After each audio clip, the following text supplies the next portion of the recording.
Boa noite para você de casa. Agora tem o NTV News.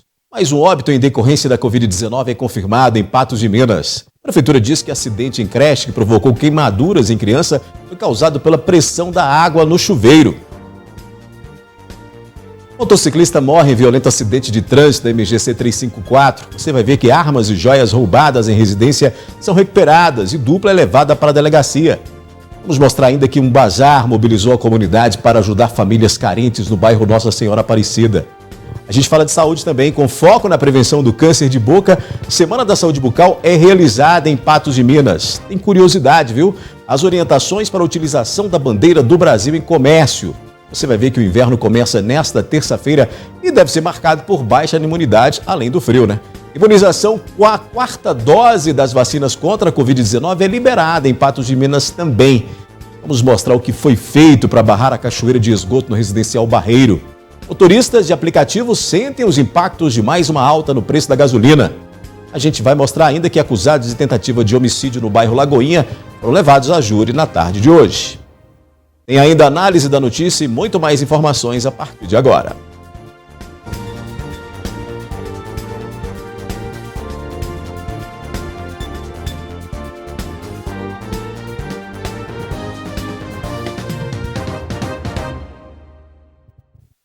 O fim de semana ficou marcado por mais uma ocorrência de acidente com morte registrado na noite de sábado na MGC 354, em Patos de Minas.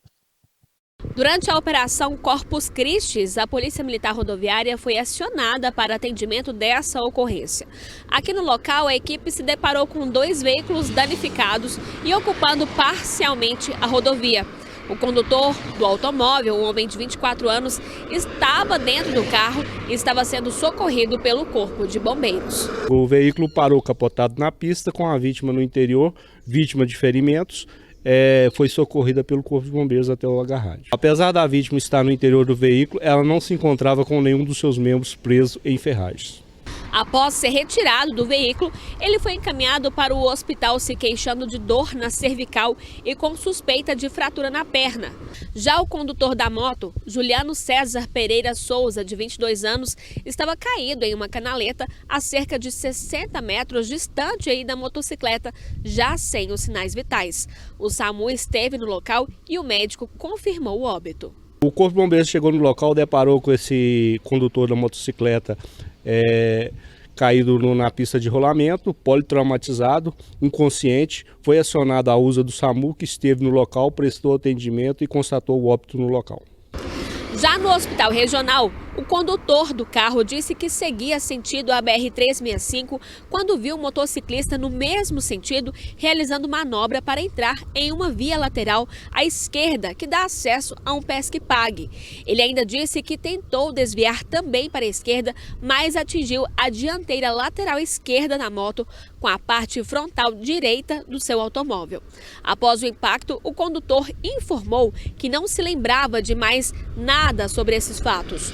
O condutor fez o teste do bafômetro e não estava embriagado. Os documentos do carro estavam em uma situação regular. A moto estava com o último licenciamento para o exercício de 2016 e foi removida. Juliano César era inabilitado. A perícia técnica esteve aqui no local e o trânsito chegou a ser completamente interditado. Após a perícia, o Corpo de Bombeiros fez a limpeza da pista que ficou suja de óleo. Segundo a Polícia Militar Rodoviária, não foi identificado nenhuma testemunha que estava presente no momento do acidente. Um adolescente de 14 anos e um jovem de 19 foram detidos neste domingo após roubo em uma residência no bairro Vila Garcia. Os materiais foram recuperados pela Polícia Militar. Essa ocorrência foi registrada no final da tarde deste domingo, no bairro Vila Garcia, onde os suspeitos invadiram uma residência, renderam as vítimas que estavam na casa e roubaram objetos que estavam escondidos em um cofre da residência. Nós recebemos um chamado via 190, né, o nosso Copom, dando notícia do roubo lá na Vila Garcia. No local, os militares constataram em conversas com as vítimas, né, que 2 indivíduos adentraram a residência das vítimas por volta das 18 horas, um deles armados, e anunciaram o assalto. Segundo as vítimas, os autores já tinham conhecimento do que tinha dentro da residência, né? Já pediram para o senhor, né, o dono da casa, mostrar onde estava o cofre. Dentro do cofre tinham 2 armas de fogo, algumas munições que foram levadas pelos autores, bem como 2 maletas com joias, diversas, todas em ouro. Diante das informações repassadas pelas vítimas, a Polícia Militar deu início às diligências, identificou e localizou suspeitos nas imediações do Parque do Mocambo. Ambos foram abordados no interior do Parque do Mocambo, próximo àquela cerca lateral. Em buscas pessoais foram encontradas com eles munições e as armas de fogo também. A partir disso, nós fizemos uma varredura no local onde encontramos as joias que eles haviam dispensado no local assim que viram as guarnições policiais. Tanto o menor de 14 anos quanto o maior de 19 anos têm passagens pela polícia.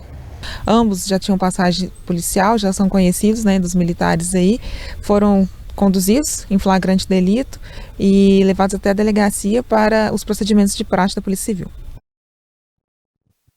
Depois do intervalo aqui no News, Bazar mobiliza a comunidade para ajudar famílias carentes no bairro Nossa Senhora Aparecida. E com foco na prevenção do câncer de boca, a Semana da Saúde Bucal é realizada em Patos de Minas. Nesse domingo, a comunidade do bairro Nossa Senhora Aparecida promoveu um bazar beneficente com o objetivo de manter os projetos que são realizados em prol dos moradores carentes. Quando a nossa equipe chegou na igreja da comunidade Nossa Senhora Aparecida, as pessoas já estavam saindo com as sacolas abastecidas. Muitas pessoas acordaram cedo e já haviam ido ao local várias vezes. Eu comprei vários brinquedos, já vim 2 vezes. Comprei R$130, mas valeu a pena. Porque brinquedo que custa na faixa de uns R$80, está R$5. Então compensa a gente comprar, a gente está ajudando e está ganhando também. E tá levando para quem? Eu estou levando para meu netinho, para minha netinha e para o meu netinho. O bazar é feito com peças doadas pela comunidade e vendidas a um baixo custo para quem visita o local. Todo o dinheiro arrecadado é revertido para os projetos da própria comunidade. A gente sempre faz os nossos bazares porque a renda fica para as nossas despesas, né, interna, para ajudar na catequese, precisa de uma coisa ou outra, e a gente sempre faz, recebe várias doações durante o ano. E somos uma grande equipe que vai selecionando as roupas, colocando preço. Precisa pregar um botão, arrumar um zíper. Igual ganhamos um tanto de boneca, lindas essas bonecas, foram todas lavadas, roupinha passada. Vendeu todas as bonecas, todos os sapatos. É assim, aí um pouquinho de outro, que vai ganhando, recebendo. Depois a gente faz o nosso bazar. Aqui tem de tudo, de roupa a eletrodoméstico. Roupa, sapato, itens de cozinha, roupa de homem que é coisa difícil demais de ganhar, parece que o homem não gasta, né? Roupa de cama, ganhamos um tanto de cobertor bom, foi todos vendidos, já ganhamos fogão, geladeira, cama, tudo vendido, colchão, tudo vendido já. A dona Maria Aparecida é cuidadora de idosos e não conseguiu chegar tão cedo quanto queria, mas assim que ela pôde, também correu lá e garantiu as suas compras.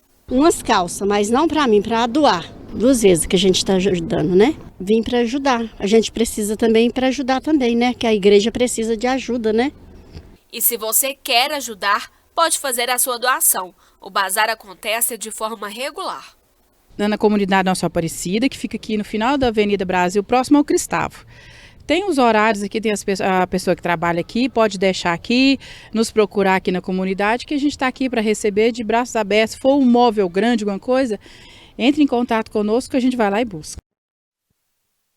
Durante toda a semana, as unidades de saúde da família em Patos de Minas realizam atendimentos especiais voltados aos cuidados e à prevenção contra o câncer de boca. O índice de notificações de câncer de boca tem aumentado no Brasil. Segundo dados do INCA, são estimados para este ano 15.200 novos casos da doença no país, sendo 11.200 em homens e cerca de 4.000 em mulheres. A região sudeste está entre as mais preocupantes nesta situação. O câncer bucal na região sudeste é o 3º maior em número de casos entre os homens, né? Então ele é bem prevalente. Então a gente precisa realmente fazer esse trabalho preventivo. É pensando nisso que o município realiza todos os anos a Semana de Conscientização e Prevenção da Saúde Bucal. O intuito da ação é justamente conscientizar a população sobre o câncer bucal. Durante toda a semana, profissionais de saúde realizam atendimentos e orientam a população nas unidades de saúde da família sobre a doença. Nós temos 2 objetivos: a prevenção do câncer bucal através da abordagem dos fatores de risco. Então, todos os dias dessa semana, as nossas equipes vão estar disponíveis às 7 horas da manhã e à 1 hora da tarde para poder fazer orientações aos nossos pacientes sobre os fatores de risco: o tabagismo associado ao alcoolismo, a exposição prolongada ao sol, né? Lembrando que a gente oferta o tratamento para aqueles pacientes tabagistas que querem parar de fumar, e logo em seguida nós vamos convidar essa população, aqueles pacientes que têm alguma lesão suspeita na boca, aquela lesão que não cicatriza, uma ferida que tem mais de 15 dias que apareceu, sem motivo aparente, muitas vezes sem dor, ou uma mancha branca, avermelhada que apareceu e não some, tem muitos dias que está ali e está aumentando. Qualquer lesão suspeita, os nossos profissionais vão estar disponíveis para poder fazer também o diagnóstico precoce, que é muito importante para a chance de cura do câncer, né? Também no sábado haverá atendimento especial durante toda a manhã no Centro Oncológico, visando o encaminhamento desses pacientes para o tratamento das doenças bucais. Outro detalhe importante é a necessidade de se seguir o tratamento adequadamente quando há identificação de algum problema. O câncer de boca, quando não tratado, também pode provocar a morte. A gente sabe que o tratamento, quanto antes for realizado, né, o diagnóstico e o tratamento precoce aumenta muito a chance de cura do paciente. Então, o paciente realmente tem que valorizar essas orientações, prestar muita atenção no diagnóstico, nos prazos das consultas, no tratamento e aderir realmente ao tratamento para que ele tenha uma chance de cura aumentada. Daqui a pouco tem a previsão do tempo para Patos de Minas e região, as orientações para a utilização correta da bandeira do Brasil em comércios. O inverno começa nesta terça-feira e deve ser marcado por baixa na imunidade.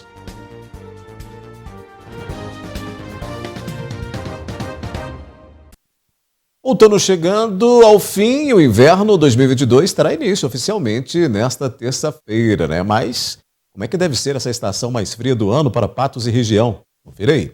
Tempo seco e friagem, marcas bem características deste período, como a gente já tem vivenciado nos últimos dias.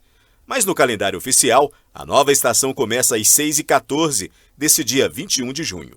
Significa que será a noite maior do ano e o dia menor do ano. Ou seja, nós vamos ter um período de luz menor do que o período de noite, e isso vai começar gradativamente, a partir de amanhã, a diminuir, ou seja, as noites vão começar a diminuir e os dias vão começar a aumentar, até o início da primavera, que deve acontecer no dia 22 de setembro, quando nós temos o equinócio e o Sol incide sobre o Equador. O climatologista explica o que podemos esperar do inverno deste ano. O inverno normalmente é caracterizado, como nós já dissemos, sobre uma estação fria e uma estação seca. A média na nossa região não passa de 50 milímetros nessa estação.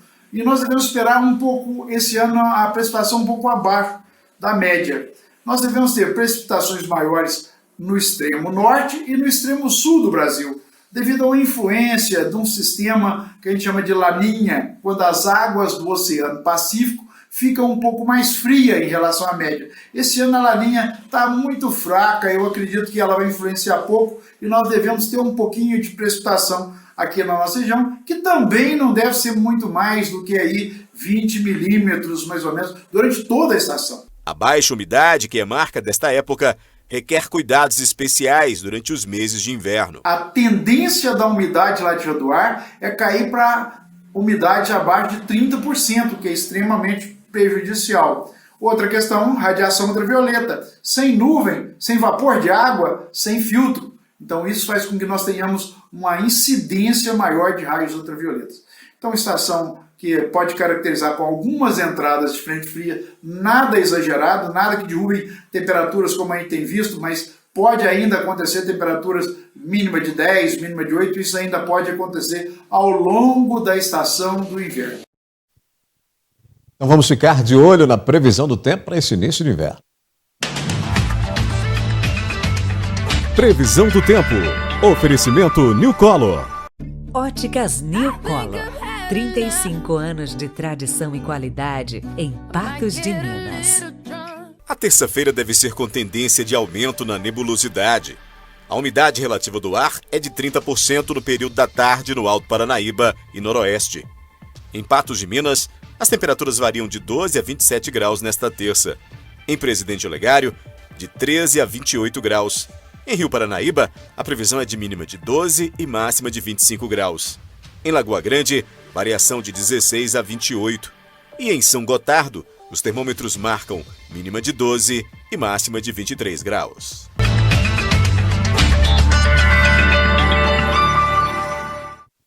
Depois do intervalo tem análise da notícia. Imunização com a 4ª dose das vacinas contra a Covid é liberada. Mais um óbito em decorrência da doença foi confirmado em Patos de Minas.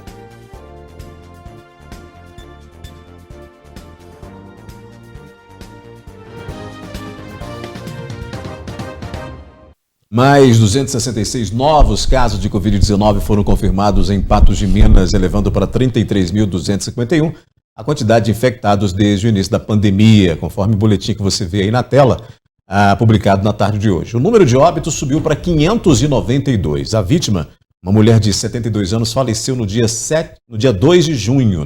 Os casos tratados somam 32.496. O boletim mostra que 154 doentes se recuperam em casa, ou seja, um número menor de pessoas se recuperando em casa. Ao todo, 9 patenses estão internados, sendo 6 em leitos clínicos e 3 em UTIs. A ocupação de leitos públicos por pacientes com Covid está em 9,8%, só nas unidades públicas, nas enfermarias, e de 8,8% das UTIs. A gente analisa também a ocupação de leitos em todas as redes de saúde, com atendimentos a pessoas também de outras cidades, Considerando aí os hospitais particulares e públicos, são 11 pacientes em leitos clínicos e 7 recebendo os tratamentos em leitos de UTI. É hora da análise da notícia. Comigo, o apresentador, o jornalista Gui Boaventura. Neste início de semana, a gente começa essa análise falando dos números que foram atualizados da Covid-19. Boa noite, Gui. Nós temos um número menor de pessoas doentes de casos ativos. Boa noite, Olaí. Boa noite ao nosso telespectador. O que me deixa mais preocupado em relação a isso é que a gente comemora, e nós estamos vendo comemoração a cada dia, que numa sazonalidade ou eventualmente o número cai depois de ter subido. Agora está baixando. É preciso que a gente entenda que a pandemia não acabou. Eu vou repetir isso sempre até ter uma manifestação da Organização Mundial de Saúde dizendo que a pandemia não existe mais, que foi embora, que nós dominamos, que nós temos o domínio sobre a atuação do coronavírus. Até que isso aconteça, nós estamos vivendo uma pandemia. Com um número maior, com um número menor, com essas sazonalidades que existem aí em relação a esses números, principalmente, número de internação, número de mortos. Nós estamos tendo mortos todos os dias no Brasil. E olha, são mais de 100 todos os dias. Gui, mas a doença do coração, isso é outra coisa. Porque o câncer é outra coisa. Essa é uma doença do coração, doença o câncer, por exemplo, é uma doença feita ao homem. Enquanto existir o homem, vão existir essas doenças. O problema de falha na máquina humana é uma coisa. O problema de se contaminar com um corpo estranho, de você contaminar com um vírus que está fora do seu organismo e você tem a possibilidade de evitar essa contaminação, é outra completamente diferente. E morrer gente com essa contaminação é pior ainda, porque ela é perfeitamente evitável. O câncer, todo mundo fala que pode ser evitado, pode em algumas condições, mas nas condições genéticas ele não pode.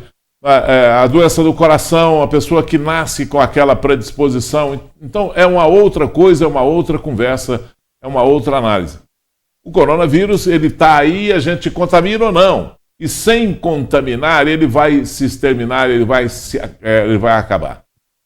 ou ele vai mutar para chegar numa condição de não ser letal e preservar o seu hospedeiro. Então nós precisamos de ter condição, de ter consciência e ter cuidado com essa situação, ter cuidado com essa variação desses números, porque nós tivemos há poucos dias aqui em Patos, nós tivemos com contaminação de 2, 3, 4 numa semana só, né, e com ninguém internado. Sim. Tivemos uma outra sazonalidade em que esses números subiram de novo. E há uma identificação aí dos especialistas, Odair e telespectador, que durante esse período do inverno, até passar o mês de agosto, essa variação podendo crescer de repente o número de infectados, crescer a contaminação, pode aparecer uma outra variante desse vírus, porque quantas apareceram do início do ano para cá? Nós já estamos na B6, da Ômicron. Sim. B6, teve a B1, a B2, a B3, a B4, a B5, já estamos na B6. Então é preciso que a gente tenha muito cuidado com isso. E nós entendamos também, viu, que o aparecimento desses vírus e outras doenças mais infecto-contagiosas, o nosso jeito de viver mudou. Nós temos que entender isso. Dado negativo, apesar que a gente tem aí uma redução no número de pessoas com a doença, é que tivemos mais uma morte, né? Chegamos aí a 592, ou seja, como você disse, a gente não pode deixar de lado os cuidados de maneira alguma. Nossa, só uma morte? Não, teve uma morte. E é isso que a gente precisa de cuidar, porque uma morte... Não pode relativizar, né? Uma morte é um prejuízo que não se recupera.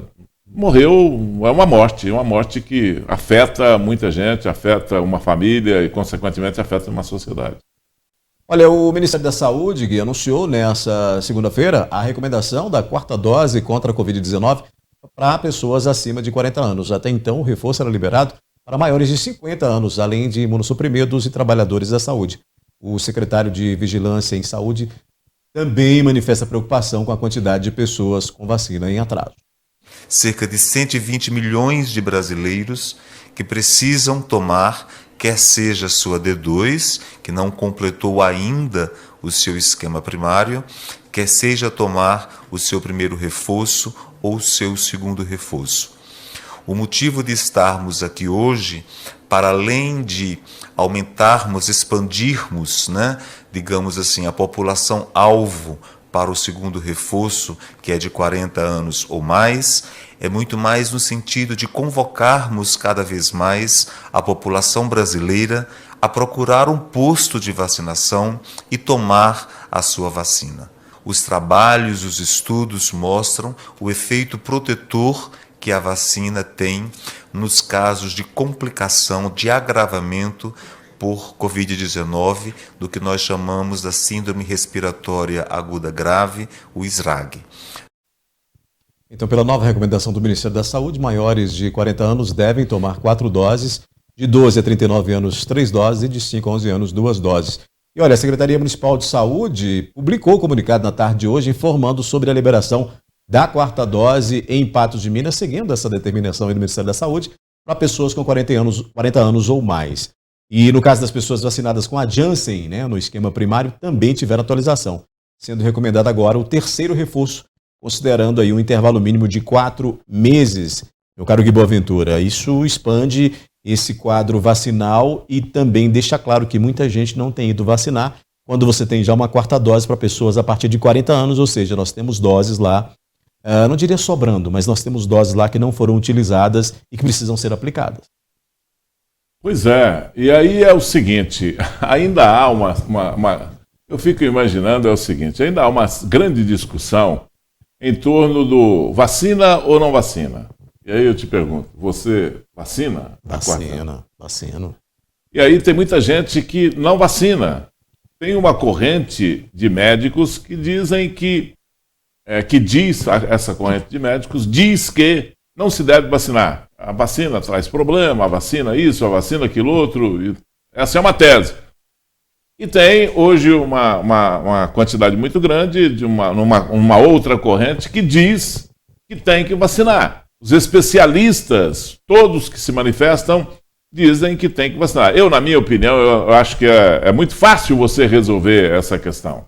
Não é o que está na mídia, não é o que está sendo divulgado, o que está sendo pregado, o oba-oba que você vê, que vai te nortear. O que tem que te nortear é a declaração do seu médico, é o relacionamento que você tem com o seu médico, aquele que te acompanha, aquele que sabe da sua condição clínica, aquele que sabe que você acredita nele, né? E aquele que não importa a opinião dele. Eu acho que o mais importante é você estar bem e acreditando no seu médico, porque ele vai se responsabilizar pelo que acontecer com você por qualquer decisão que você tomar.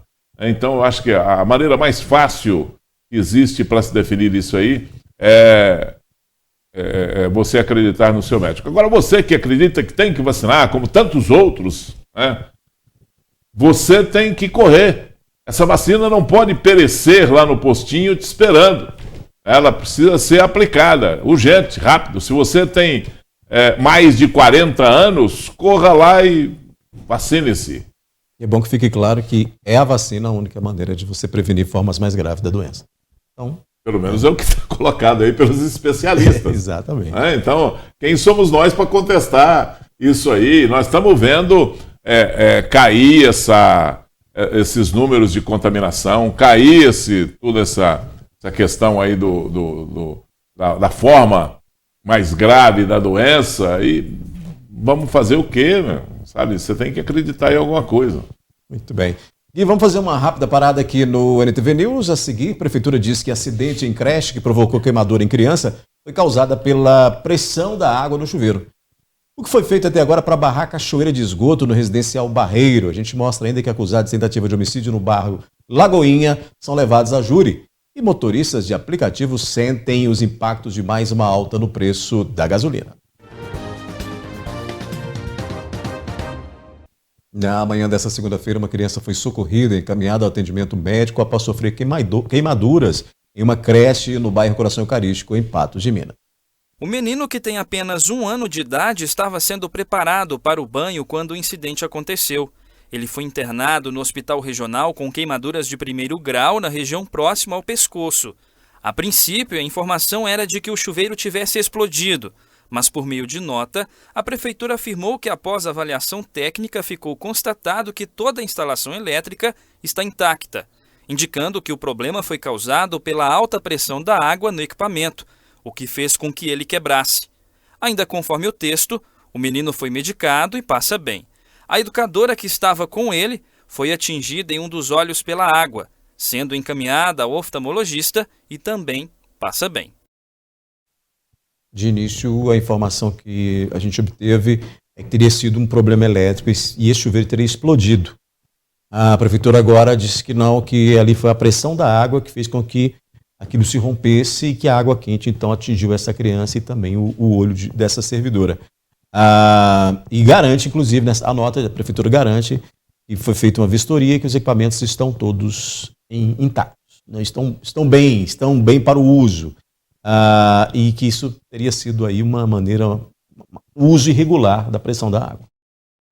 Olha, veja bem, isso explica, mas não justifica. É uma creche, é um CMEI, é um local onde nós temos incapazes, né, crianças, nós temos pessoas que precisam de todo o cuidado e precisam de toda a segurança possível e não pode ser tratado desta maneira. Porque a pressão da água não devia ter pressão. Isso tem que ser, porque isso é feito por gente que entende. Quem constrói um prédio daquele é um engenheiro, estudou quantos anos para fazer um prédio daquele. Vai me falar que não existe regra para se construir, por exemplo, um CMEI, uma creche, que vai receber esse tipo de criança, esse tipo de ser humano indefeso, que precisa de todo tipo de segurança, de todo tipo de cuidado possível? Porque o chuveiro pegou fogo. Não podia ter pegado fogo. Porque a instalação não sei o quê, apesar de que dizem que está tudo certinho. Se tivesse tudo certo, não tinha acontecido o acidente.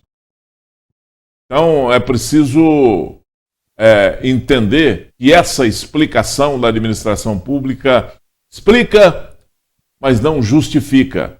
Não pode existir esse tipo de coisa numa creche.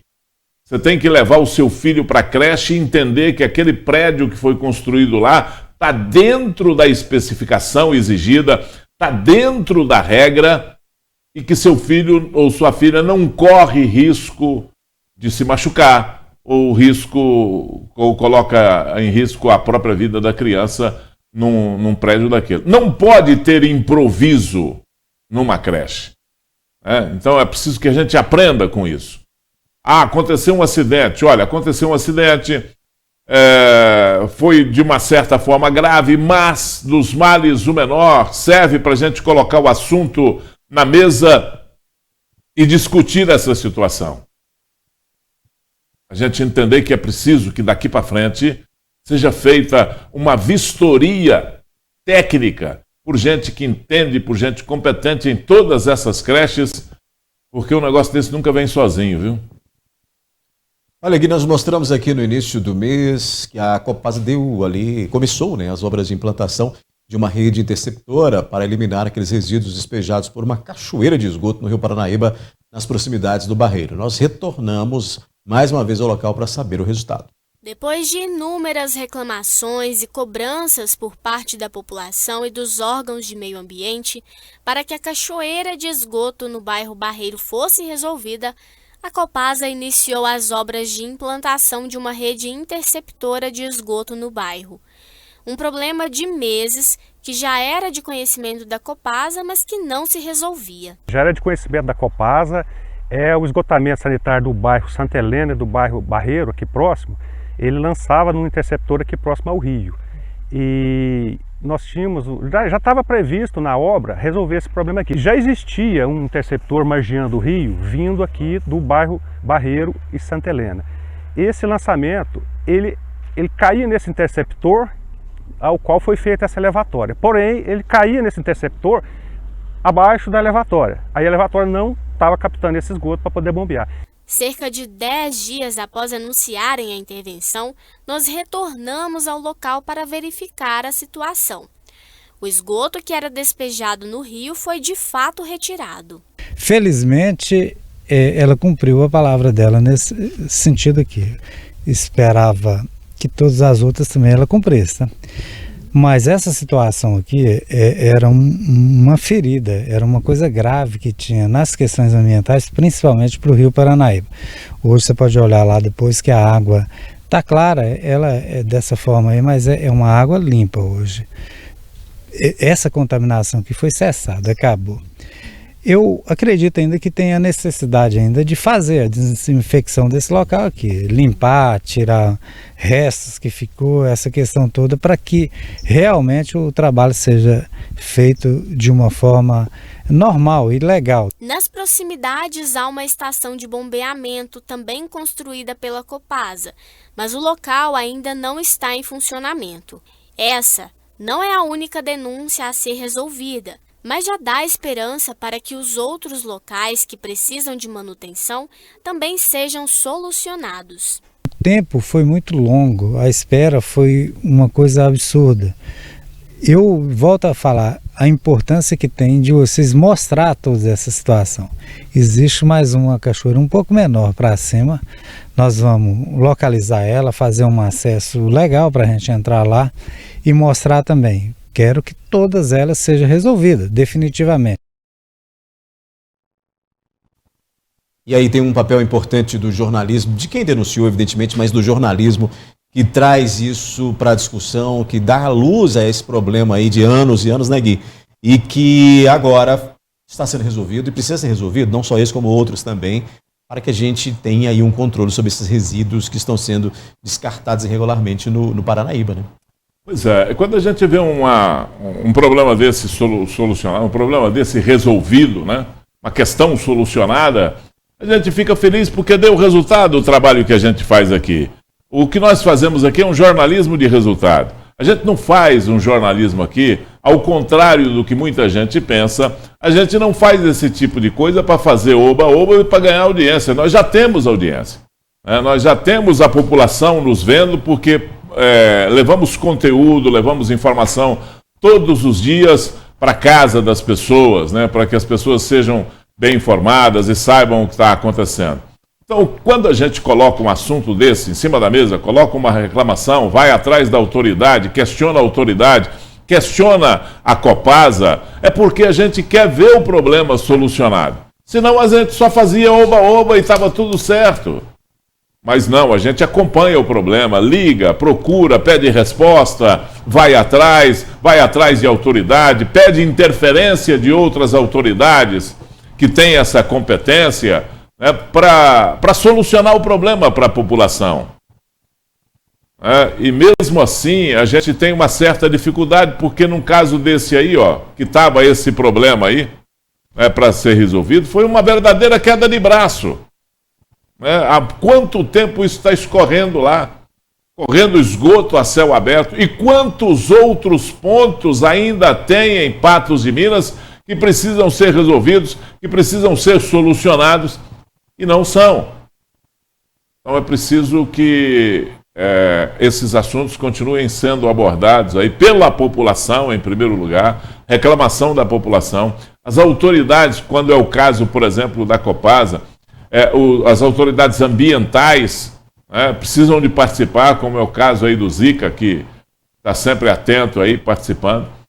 E precisa ser abordado pela imprensa, abordado por nós aqui na NTV, colocado na mesa e discutido para a solução do problema. Só para isso.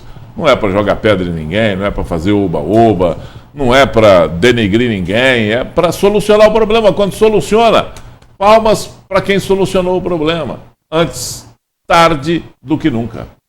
A gente muda de assunto, Gui. O aumento no preço dos combustíveis impacta diversos setores da economia, né? Entre eles, os motoristas de aplicativos que, por causa das altas seguidas, já tiveram que reajustar o valor das corridas em cerca de 8%. Há 3 anos, o Eduardo sobrevive com a renda que ele tira através das corridas de um aplicativo de transporte da cidade. De um tempo para cá, ele fez melhorias, como a aquisição de um carro novo para melhorar o atendimento. Porém, nos últimos dias, o lucro não tem ajudado a pagar tantos investimentos. Fazer revisões, né? Troca de óleo, pneus, mais peças de desgaste do dia a dia aí, né? Na faixa de uns 5 mil quilômetros por mês que eu trabalho, eu acho que ficou bastante puxado pra gente mesmo. O que eu gastava, por exemplo, no meu faturamento para ter 25% para abastecer, né? 25 a 28 nesse veículo meu, hoje eu gasto 30 a 33% de faturamento para fazer minhas corridas. Por causa do alto custo para se manter na área, muitos motoristas acabam abandonando o ramo, segundo Eduardo. Tem uma rotatividade muito grande. Tem muitos que pegam histórias baseadas no início, de quando a gente começou a estar trabalhando, né? O pessoal um vai contando para o outro, bem dizer, no modo grosso de falar, como que era no início, a pessoa acaba acreditando. Fantasiando a expectativa. É isso. E na hora de pegar o serviço mesmo, vê com uma realidade totalmente diferente, que demora um tempo para pegar experiência, para pegar uma determinada corrida, né? Você não pode fazer qualquer corrida dentro do Patos de Minas hoje, você tem que estar determinando um melhor horário para poder rodar também, para não ter prejuízo, hein? De acordo com os preços que tem para ficar tanto de combustível. Você roda mais à noite ou durante o dia? Eu hoje rodo mais durante o dia, mas tem muitos colegas meus que trabalham à noite. Tem alguns dias mesmo de evento da cidade que eu prefiro trabalhar à noite também, porque a rentabilidade é um pouco melhor, né? E menos trânsito, isso aí facilita bastante pra gente também. Quem usa o serviço de corridas tem sentido no bolso alguns repasses feitos pelas empresas que tentam ao máximo não aumentar o preço das corridas. Geralmente ficava indo de 10, 11 reais, agora tá 15, 19, 20, depende do horário também, né? Meio relativo. Depende do horário, realmente o valor sobe um pouquinho. Eu acho que aumentou um pouquinho. Tá mais caro? Um pouquinho, ainda mais à noite para andar. Lá na minha casa, até lá no Quebec, era 20 e poucos, agora tá quase 30. Os vários reajustes realizados no valor dos combustíveis fizeram encarecer toda a demanda de produtos e serviços. No caso das corridas por aplicativo em Patos de Minas, por exemplo, do início do ano até agora, o aumento em algumas empresas chega aos 8%. Como esses reajustes foi impactando o preço no combustível, a gente teve que ir se adaptando à realidade do motorista de aplicativo. Teve os aumentos, a gente teve que fazer um aumento na tarifa mínima da plataforma, e isso também impacta também diretamente para o usuário, né, que acaba que atinge ele também de alguma forma. Então ele vai pagar um pouco mais caro no valor da corrida. O reajuste varia de empresa para empresa. Outras situações acabam revoltando os consumidores na hora de pedir uma corrida de uma determinada empresa. É engraçado quando você pede e aí ele simula um valor tipo uns R$10, aí nenhum motorista vai. Aí quando passam 5 minutos vem um de 20 tanto, parece que é algo que já te propõe. Programado para isso. Se você pensar, tá baratinho, depois fica caro. O empresário do setor de corridas faz um alerta que esse tipo de cobrança é abusiva. O aplicativo em si, ele já te dá um preço ali sugestivo do valor, né, do ponto A a um ponto B, ele já te dá o valor ali. E essa cobrança a mais, a gente não permite. Dentro do aplicativo, a gente não aceita o motorista estar fazendo essa cobrança. Sobre outros andamentos, talvez são outros grupos, outros aplicativos, que motorista acaba que passa valores fora das plataformas, né? Aí perde um pouquinho da segurança, né? Que um passageiro não sabe qual motorista que vai ser atendido, de que forma, o ano do veículo, pode ser até um padrão fora do requisito permitido dentro dos aplicativos locais hoje de Patos. Além dos produtos alimentícios que sofrem aí uma alta muito grande, acabam sendo impactados fortemente com as altas nos valores dos combustíveis, o setor de serviços também sofre, esse principalmente, né? Esse aí diretamente, sofre a influência do aumento de preço diretamente. E a gente estava conversando aqui na bancada, e aí você tem uma linha de raciocínio que é a seguinte: muitas pessoas, e eu acho que a maioria dessas pessoas que trabalham hoje com carros de aplicativo, são derivados de um outro setor de prestação de serviço, do comércio, que tiveram os seus postos de trabalho caçados pela pandemia, caçados pela própria crise do petróleo, e aí eles derivam para uma prestação de serviço como essa. Acaba que eles vão ser retirados desse tipo de prestação de serviço para uma outra coisa, indo para a informalidade, caminhando cada vez mais para dentro da informalidade. Porque essa questão do preço do combustível, você pode ter certeza absoluta, está longe de resolver. Primeiro tem essa crise na instituição, na Petrobras, que também não vai se resolver. A Petrobras, ela tem uma influência, os diretores da Petrobras, o conselho administrativo da Petrobras, tem uma influência muito grande do sistema, não é de pessoas, não é de políticos especificamente, mas do sistema, porque ela tem atrás dela uma gama muito grande de sócios, né? Pessoa, porque é uma commodity, está lá investindo na Bolsa, e cada um que tem a Bolsa é um sócio, que tem uma ação na Bolsa, é um sócio lá da Petrobras, e há uma pressão muito grande desse lado, que é o lado do lucro, o lado do comércio. Sobe o preço do petróleo, sobe a ação ou varia a ação, proporciona mais negócio, gente que pode de repente ficar com medo e vender, gente que está ali comprando, a maioria comprando, né? Porque a Petrobras sempre oferece também essa estabilidade aí na questão do preço das ações, mas o detalhe mais importante, Olaí, é que além disso tem o grupo político que hoje está aí, né, debatendo a campanha à presidência da República, que tem como pauta principal o preço do combustível, que mexe com todo mundo, que mexe com o transporte, que mexe com o preço do arroz, que mexe com o preço do feijão, do milho, da soja, né, que mexe com o preço dos serviços. É um Deus nos acuda que nós estamos vivendo aí. E ainda mais hoje, com o pedido de demissão do presidente do Coelho, o presidente da Petrobras, né? Já tem um presidente interino que vai assumir, vai ter que ter toda uma modificação, mexe no conselho administrativo para se eleger o presidente. É uma crise em cima da outra que vai dar pano para manga, e o que vão jogar de pedra nessa situação aí, principalmente vindas do mundo político, é um absurdo. Principalmente agora, né? Sim, Nessa claro. época. Olha, foram levados a julgamento nesta segunda-feira 4 acusados de uma tentativa de homicídio cometida contra um rapaz de 26 anos em Patos de Minas. O crime aconteceu no dia 6 de março do ano passado, às margens da Lagoinha, em Patos de Minas. De acordo com a Polícia Militar, havia denúncias de que havia um rapaz caído no solo à orla da Lagoinha. Enquanto os militares estavam indo para o local, foram informados de que o rapaz havia se levantado e evadido em uma motocicleta. O jovem de 26 anos teria fugido do local e sido atendido por uma unidade do SAMU já em casa. Ele disse para os policiais que estava em uma moto e precisou diminuir a velocidade para entrar na orla da Lagoinha, quando 4 indivíduos saíram de perto de uma árvore e ele foi surpreendido com cerca de 6 disparos em sua direção. O jovem conta que se fingiu de morto para não terminar de ser executado. Quando os suspeitos foram embora, ele se levantou e conseguiu chegar até sua casa, aonde acionou o SAMU. No hospital regional, médicos de plantão detectaram 6 perfurações provocadas pelos disparos de arma de fogo.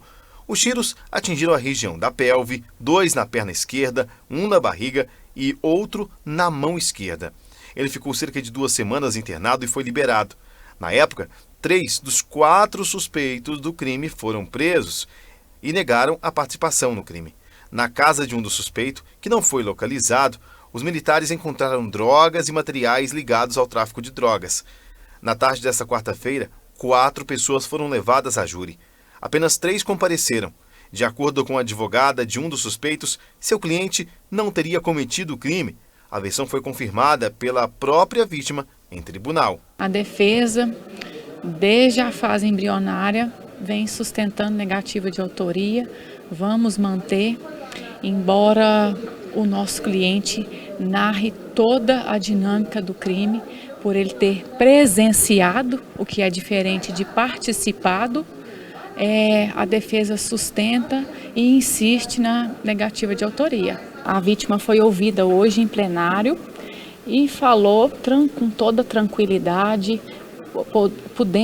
Nós percebemos que a vítima não foi coagida, falou a todo momento que o nosso cliente estava na cena do crime, mas não atraiu nenhum dos corréus, ele não teve participação em nenhum momento. O Ministério Público apresentou denúncia, mas não falou sobre o fato com a imprensa. A nossa equipe não teve acesso ao defensor público, que defende os 3 denunciados. Até o fechamento dessa reportagem, o julgamento ainda não havia se encerrado.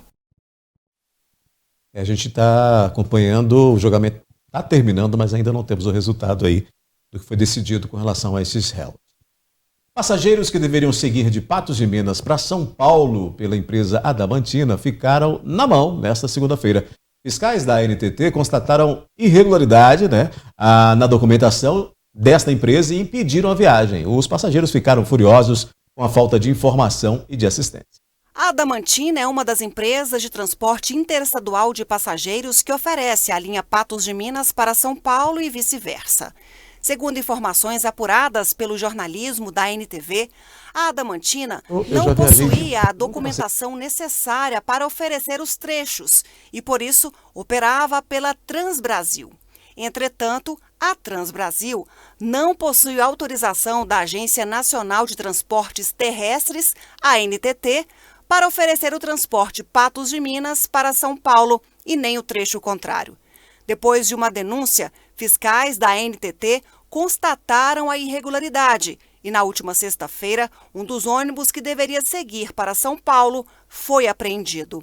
Nesta segunda-feira, um outro ônibus que deveria levar cerca de 15 passageiros de Patos de Minas para a capital paulista também foi impedido de seguir viagem pelos fiscais da ANTT.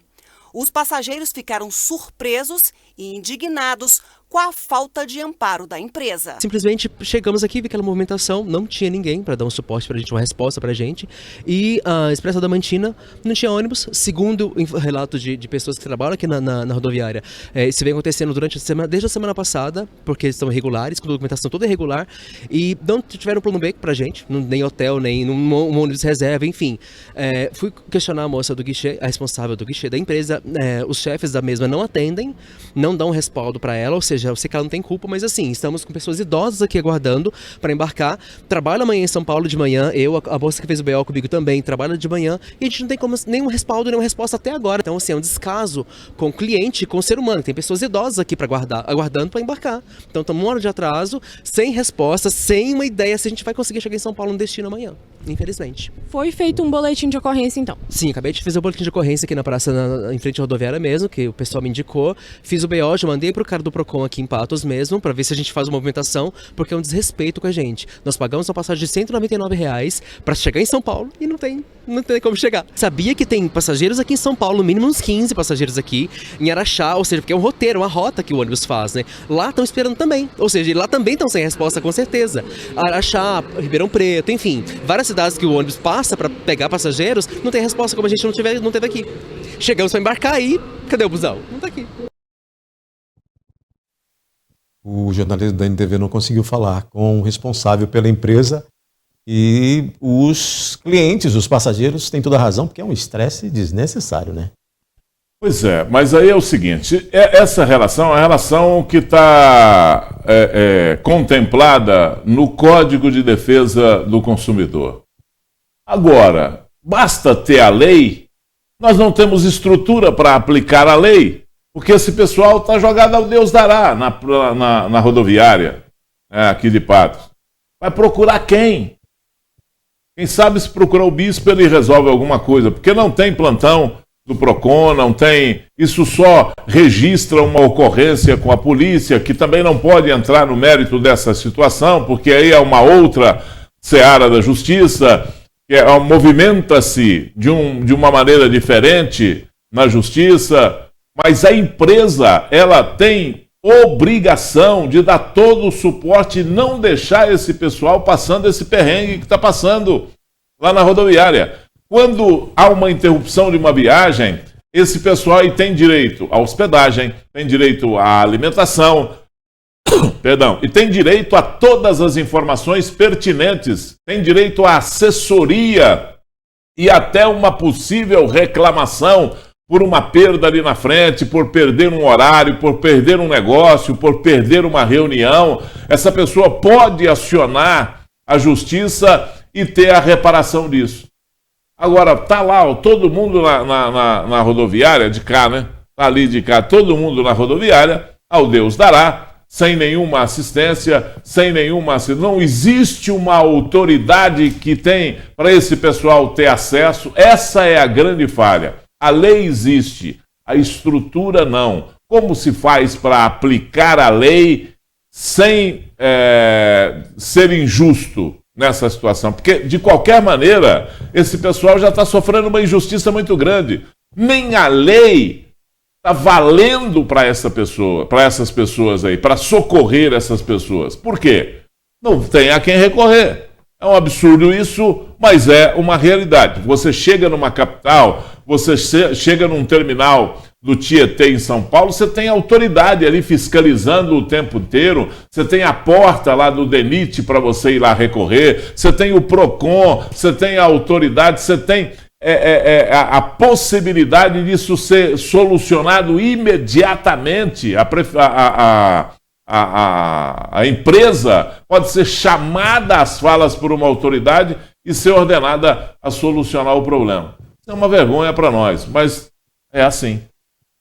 Olha, tem um recadinho agora para você. Não perca essa novidade, essa oportunidade, viu? A Oral Unique está oferecendo uma nova possibilidade para quem não pôde aproveitar o Big Plantão de aniversário da Oral Unique. Na campanha 200 mil motivos para sorrir, você faz o seu implante dentário com toda a qualidade e atendimento humanizado de uma clínica odontológica premium que já atendeu mais de 200 mil pessoas só este ano. São muitos motivos para comemorar e aproveitar. Então, agende agora mesmo a sua avaliação no telefone 3438260800 ou ainda no WhatsApp, que é o 999299800. Oral Unique, você pode e merece o melhor. Análise terminando com esse recadinho. O News também. Obrigado, Gui. Amanhã a gente volta. Estaremos aí com você e com o nosso telespectador. Boa noite a todos. Até amanhã.